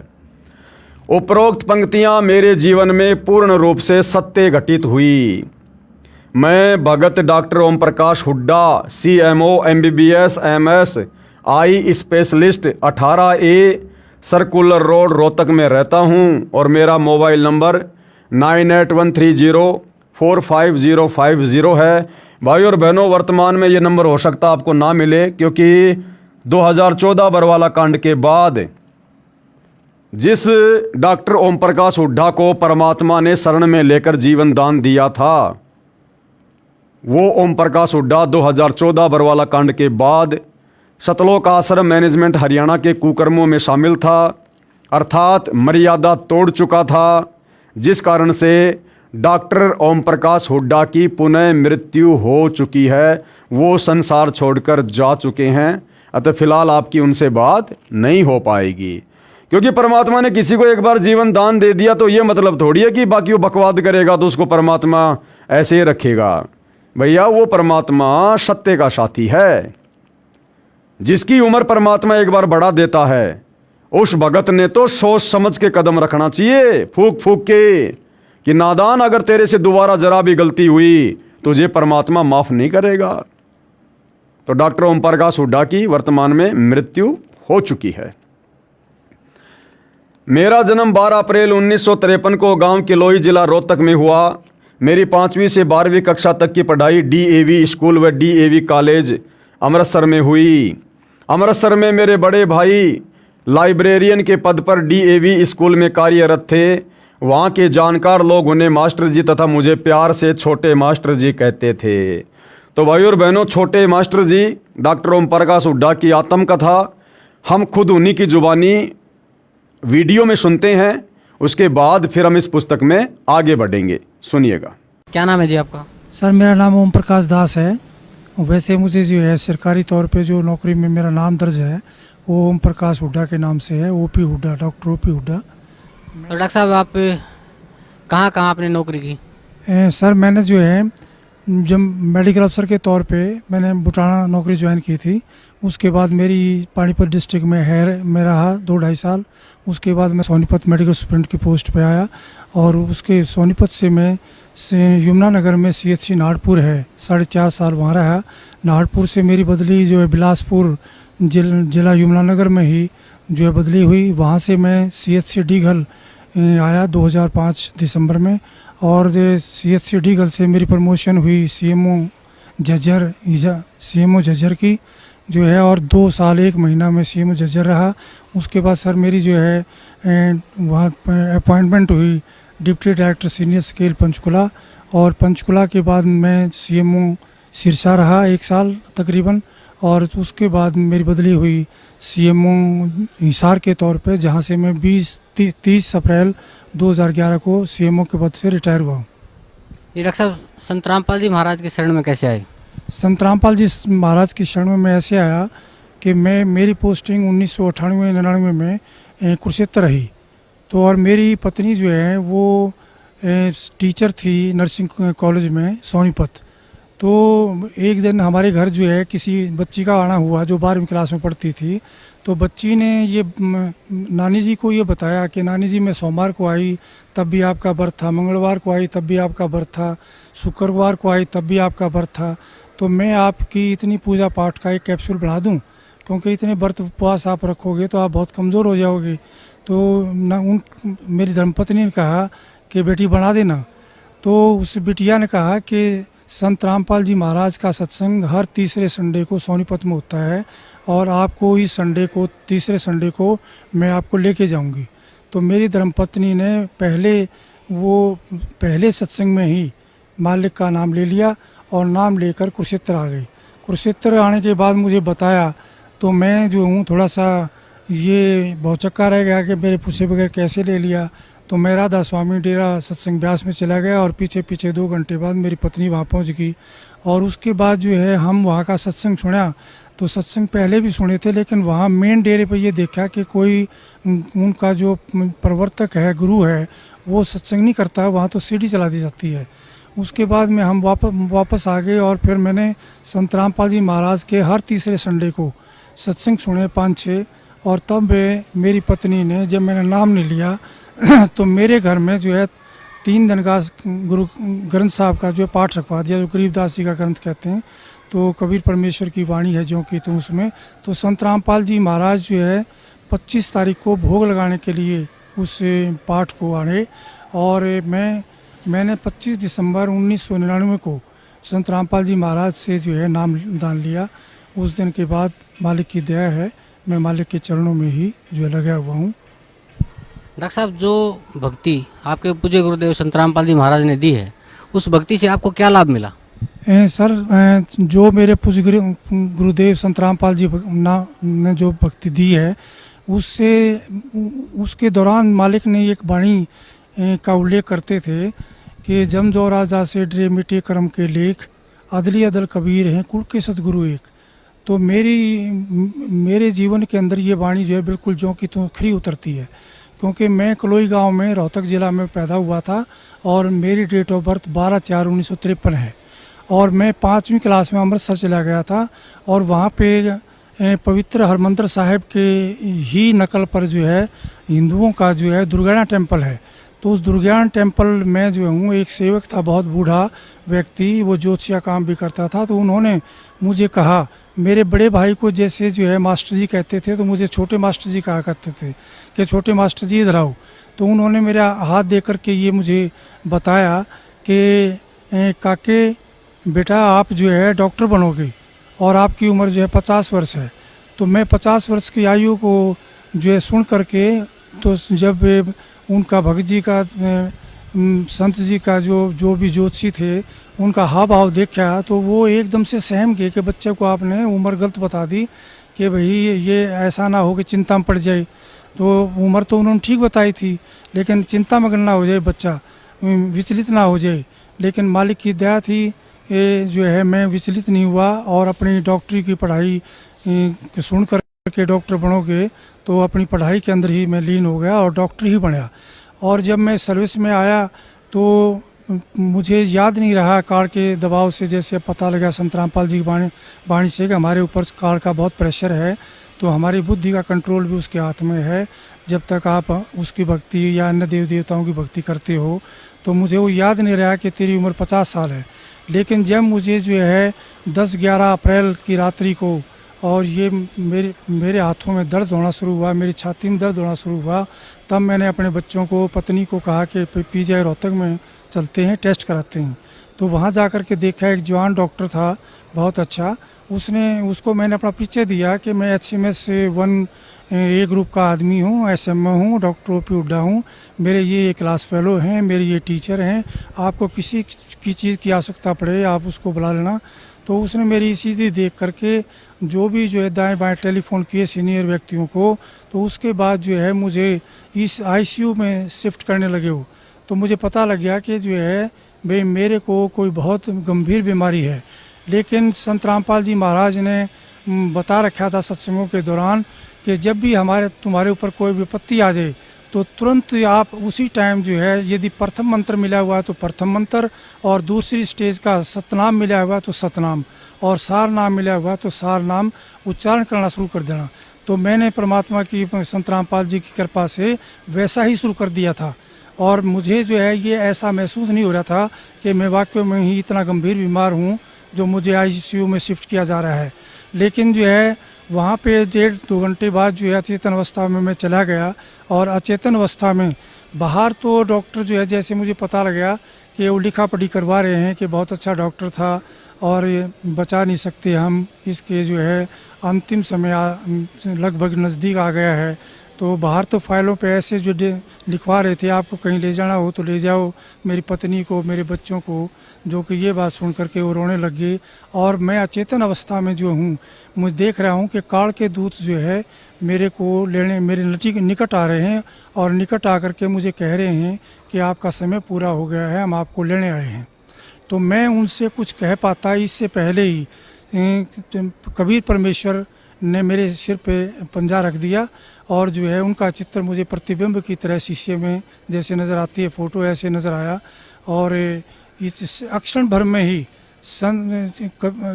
कबीर परमेश्वर के हाथ के ऊपर, पंजे के ऊपर संत रामपाल जी का पंजा, और जो शरीर के ऊपर जो है संत रामपाल जी का शरीर जो है हो जाता है। तो जो है संत रामपाल जी ये कहते हैं कि कबीर परमेश्वर ने आपकी जो है उम्र जो है भक्ति के लिए बढ़ा दी है। तो इस बात पर मेरा बहुत रोना छूट जाता है कि मालिक, आप ही स्वयं कबीर परमेश्वर है, आप चोला धारण करके आए हो, आप ही जो है ये सारे खेल कर रहे हो मालिक, आप ही कबीर परमेश्वर हैं। और इस काल के लोक में मालिक आपकी दया के बगैर कोई भक्ति नहीं कर सकता, आप ही भक्ति करा सकते हो मालिक। तो इतना कहकर मुझे रोना छूट जाता है। और काल के दूत जो है संत रामपाल जी महाराज को देख करके दूर भागने लग जाते हैं, और मैं अचेतन अवस्था में अपना सो जाता हूँ। तो जब 3 दिन मुझे ICU में हो गए, तो मैं उठ करके जो है बाथरूम में पेशाब करने के लिए, बाथरूम के लिए जाने लगा। तो एक सीनियर डॉक्टर का राउंड हो रहा था, प्रोफेसर का, तो उनमें से एक सीनियर डॉक्टर भाग करके आया। उसने तो मुझे पकड़ के कहा, डांटा कि डॉक्टर साहब तुम क्या कर रहे हो, तुम्हें कोई अकल नहीं है, तुम्हें जो इतना भयंकर हार्ट अटैक हुआ था, हम हैरान है कि आप बच कैसे गए हो, तुम आपको पैदल नहीं चलना है बिल्कुल, तो आप बैठो अपने बेड पे, व्हील चेयर मंगाते। तो इस प्रकार से संत रामपाल जी महाराज ने मेरी उम्र दान दिया। संत रामपाल जी महाराज के बारे में मैंने अपने मेडिकल PGI MS के स्टाफ को, डॉक्टरों को बताया, लेकिन जो है परमात्मा के बगैर, संत रामपाल जी की महाराज की के बगैर जो है कोई किसी, ये आध्यात्मिक चैनल है जो हर एक में प्रेजेंट है, ये आध्यात्मिक चैनल और नहीं हो सकता। मालिक जिसका आध्यात्मिक चैनल और करते हैं, वही हज़ारों किलोमीटर दूर से और देश विदेशों से यहाँ पर के मालिक की वाणी सुनने के लिए, मालिक के पथ पे चलने के लिए आ रहे हैं। तो मालिक की जैसे वाणी है, मुझे ये भी मैं उनको, अपने कर्मचारी अधिकारियों को सुना करता था कि मासा घटे ना तिल बढ़े, विद ना लिखे जो लेख, और साचा सतगुरु मेट कर ऊपर मार दे मेघ। ये मालिक मेरे साथ बिल्कुल जो का तो कर दिया आपने, कि काल में लिखा हुआ है कि मैं एक भी सांस तुम्हें जितना दे रखा है उसको बढ़ाऊंगा नहीं, ना वो बढ़ा सकता है, ना उसकी पूजा पाठ से बढ़ सकता है, ना देव देवताओं की पूजा पाठ से ये बढ़ सकते हैं मालिक, ये आप ही कर सकते हो। आप सत्य हो, आपकी वाणी सत्य है मालिक, आपका विज्ञान सत्य है, आप पूर्ण परमेश्वर हो। संत रामपाल जी महाराज, आप जो चाहे सो कर दें। 14 कोट दूजम डरी ऊद बूजम त्रास निवारे, चित्रगुप्त के कागज़ फाड़े मालिक, आप चित्रगुप्त के कागज़ फाड़ दिए आपने, मेरी उम्र बढ़ा दी मालिक। मेरी धर्मपत्नी श्रीमती शीला हुड्डा 6/12/4 को PGIMS रोहतक में दाखिल हुई। तो मेरी उस टाइम नाहरपुर CHC में पोस्टिंग थी SMO के पद पर। तो मुझे टेलीफोन गया यमुनानगर ज़िले में थे है ये CHC। मुझे टेलीफोन गया तो मैं वहाँ आया और ये मालिक की आज्ञा ले चुके थे कि जी ऐसा ऐसा हो गया। तो मालिक ने कहा कि अपना इलाज कराओ। तो मेरी पत्नी को वहाँ मैं आया, मैंने देखा स्पेशल वार्ड मिला हुआ था। तो ये जो भी डॉक्टर आता, जो भी जो कर्मचारी आता वहाँ पे, ये कह कर के जो है रोने लग जाती थी कि मेरी आँख क्या ठीक हो जाएगी, क्योंकि इनकी आँख में बैंगापन हो गया था। तो उस बैंगनपन की वजह से जितने भी डॉक्टर आते वो यही कह करके जाते कि हमारे बस की बात नहीं है। जैसे आई डिपार्टमेंट से दाखिल हुए थे तो आई डिपार्टमेंट वालों ने कहा कि हमने सारे टेस्ट करा लिए हैं, आप न्यूरोलॉजी वालों को दिखाओ। न्यूरोलॉजी वालों को दिखाते रहे, उन्होंने कहा कि कोई भी डिफेक्ट नहीं है, इनका MRI, कैट स्कैन, अल्ट्रासाउंड सब कर लिया हमने, तो हमें कोई डिफेक्ट नज़र नहीं आता है। और मैं खुद स्वयं जो आई सर्जन हूँ, MS MD डॉक्टर हूँ, तो आँखों के ऑपरेशन जो मैंने बहुत किए हैं। तो मैं भी हैरान था कि कोई भी जब डिफेक्ट नहीं है किसी में चीज़ में, तो ये ठीक क्यों नहीं हो रही हुई है, उन दवाई क्यों नहीं लग रही है। तो इस प्रकार से वो लगभग जो है 7-8 दिन जो है इधर से उधर स्पेशलिस्टों की जो है राय लेते रहे और हार कर उन्होंने जो कहा कि आपने कोई ऑल इंडिया या किसी अन्य स्थान पर दिखाना है तो दिखा लो, और ये पता नहीं ठीक होगी कि नहीं होगी, हमारी समझ में जो है इनकी बीमारी नहीं आई है। तो उसके बाद जो है ये संत रामपाल जी का सत्संग था बरवाला में, क्योंकि करौथा में भी सत्संग करते थे। ये 14 दिन के बाद जो यहाँ एक सत्संग यहाँ बरवाला में मालिक का होता था, संत रामपाल जी महाराज का। तो ये बस में बैठ कर के हमें बता करके कि मैं वहाँ जा रही हूँ, और ये बस में बैठ कर के यहाँ आई। और संत रामपाल जी महाराज सतगुरु से जो है के चरणों में बैठकर तो रोते हुए उन्होंने बताया कि मालिक देखो मेरी आँख ठीक नहीं हो रही है, डॉक्टर ने जवाब दे दिया है, आप ही मालिक, आप उम्र बढ़ा सकते हो, तो आप क्या नहीं कर सकते मालिक। तो मालिक ने कहा कि मेरी तरफ देखो कि मैं कितने नज़र आता हूँ, आप 2 नज़र आते हो मालिक। दोबारा जो है नीचे करके गर्दन इन्होंने चरणों की सेवा करते टाइम दोबारा मालिक ने कहा देखो कितने नज़र आता हूँ मैं, मेरा 2 नज़र आते हो मालिक, मैं झूठ नहीं बोलूँगी। फिर तीसरी बार मालिक ने कहा कि अब देखो आप। तो मालिक ने जो है सिर पे हाथ रखा हुआ था, तो माँ ये कहने लगी मालिक एक नज़र आते हैं बिल्कुल, मैं बिल्कुल ठीक हो गई हूँ मालिक। तो ऐसे दयालु है परमात्मा, सतगुरु जो चाहे सो करिए, 14 कोट दूर जम डरी। ये मालिक आपकी वाणी सत्य, आप सत्य, आपने वाणी में बताया मालिक कि जय सतगुरु मिलते नहीं जाते यम के द्वार, यम द्वारे में दूत सब करते खींचा तान, उन तक वो ना छूटता फिर फिरता चाँदों खान, चारों खाने में भरमता कबू न लगता पार, सो फेरा सब मिट गया मेरे सतगुरु के दरबार। हे मालिक, मालिक आपने बड़ी दया करी, आपने जो है मेरी उम्र बख्शी। लेकिन मालिक के दरबार में आने से ये एक सच्ची भक्ति है, और सच्चे पुरुष हैं और सत्पुरुष हैं, और ये स्वयं कबीर परमेश्वर ही आए हुए हैं चोला बदल करके। तो ये जो चाहे सो कर दे। तो मालिक ने हमें ऐसा सच्चा ज्ञान दिया है जो धरती के ऊपर कहीं भी उपलब्ध नहीं है। क्योंकि मैं अपने परिवार सहित, बच्चों सहित जो है, पहले हमारी समाजी तो थे ही, क्योंकि रोहतक जिले से बिलोंग करते थे और DAV स्कूल DAV कॉलेज में मैं पढ़ा। उसके बाद जो है हमने जैन मुनियों का नाम लिया। उसके बाद हम ब्रह्म कुमारी आश्रम में भी माउंट आबू गए, उनका भी 1.5-2 साल नाम लिया। उसके बाद जो है एक ये हमने साईं जी पंजाबी गुरु थे 80 साल के, 10 साल तक वो बनाए। उसके बाद संत रामपाल जी महाराज मिले तो ये पता लगा कि उनके पास तो कोई भक्ति मार्ग था ही नहीं, कोई मंत्र है ही नहीं, कोई प्रमाण ही नहीं उनके पास। जो संत रामपाल जी महाराज ने हमें जो है सत मंत्र बताए हैं, प्रथम स्टेज के, द्वितीय स्टेज के सतनाम और सार नाम, वो सारे प्रमाणित हैं। गुरुओं की तो भरमार है देश के अंदर, दुनिया के अंदर। सतगुरु वही है जो सच्ची सच्ची बात बताए परमेश्वर के बारे में, इस जीवन में भी सुख दे और जो है हमें मोक्ष भी दे, सतलोक के रास्ते पर चलाए।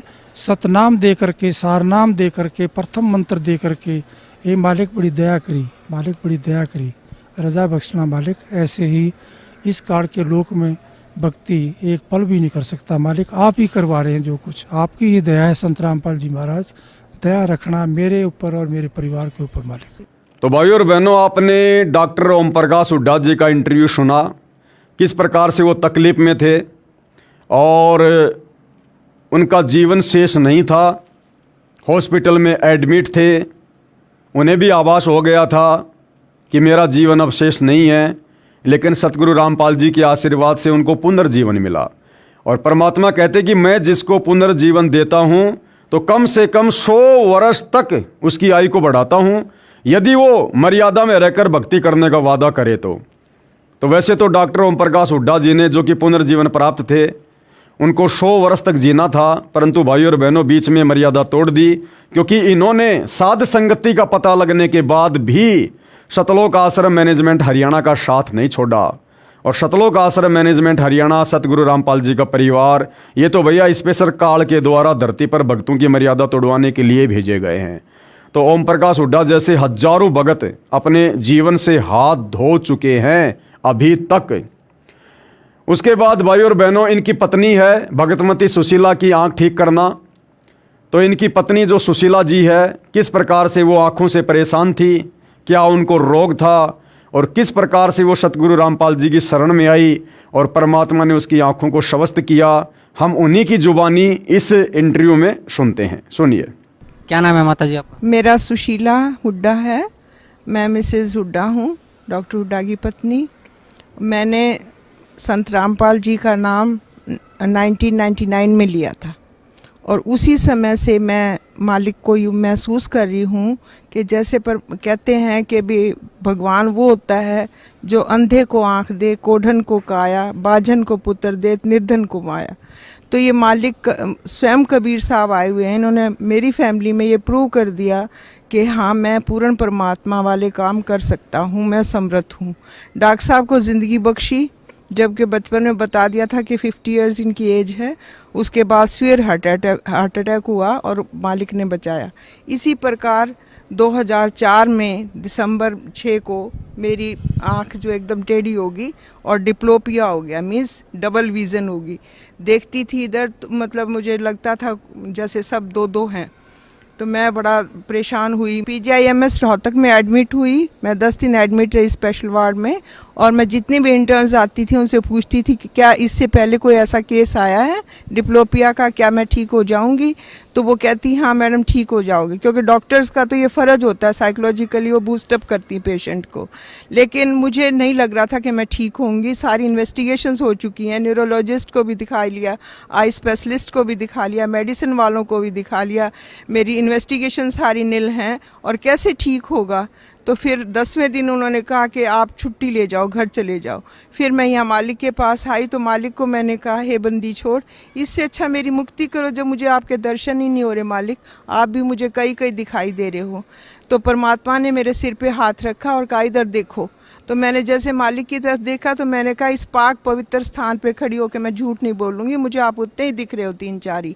फिर दोबारा बोले कि अब देखो, मैंने कहा उतने ही दिख रहे हो। फिर दोबारा मालिक ने जैसे हाथ रखा तो मेरे मालिक एक हो गए थे। तो मैंने कहा अब एक हो गए मालिक आप, अब मुझे दर्शन अच्छी तरह से हो रहे हैं। ये पूर्ण परमात्मा है, कमी है तो अपने अंदर है। मालिक कहते हैं अपनी वाणी में कि साहिब के दरबार में कमी काहे की नाई, और हंसा मौज न पावता तेरी चूक चाकरी माही।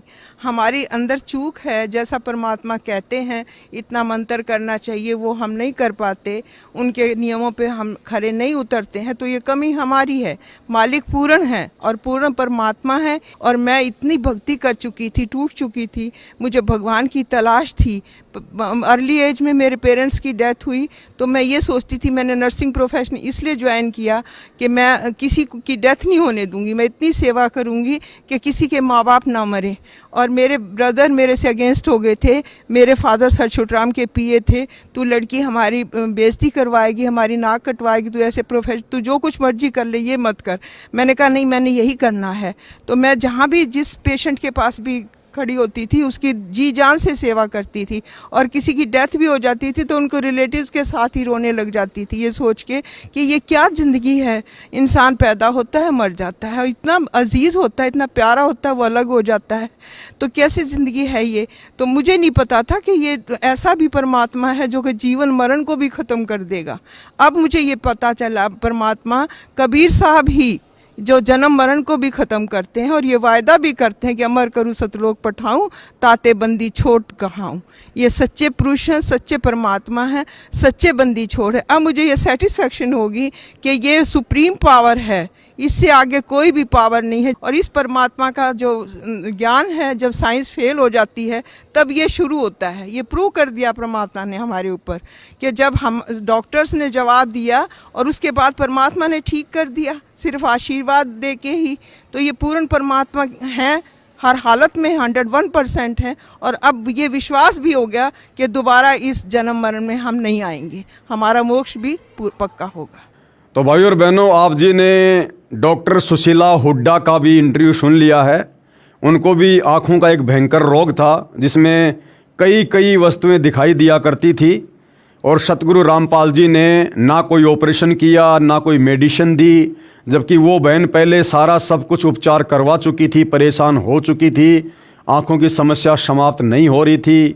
लेकिन सतगुरु रामपाल जी के पास जाते ही और आशीर्वाद मात्र से ही उनकी आंखें बिल्कुल स्वस्थ हो गई, क्योंकि ये परमात्मा के गुणों में लिखा हुआ है कि यदि साधक की आंखों की रोशनी चली जाए तो भी परमात्मा उसे स्वस्थ कर देता है।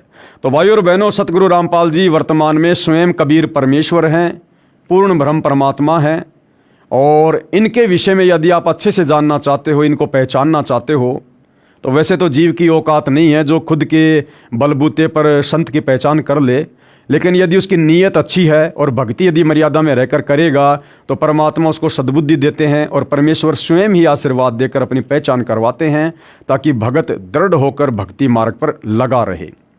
तो भाई और बहनों, ऐसे ही बहुत सारे इंटरव्यू, बहुत सारी जानकारियां हमें आगे भी इस पुस्तक से प्राप्त होती रहेंगी, ताकि हम निकट भविष्य में कभी भी ऐसी गलती ना करें जो गलतियां हमसे पहले हमारे अन्य भगत भाई बहन कर चुके हैं और उसकी सज़ा भी भोग चुके हैं।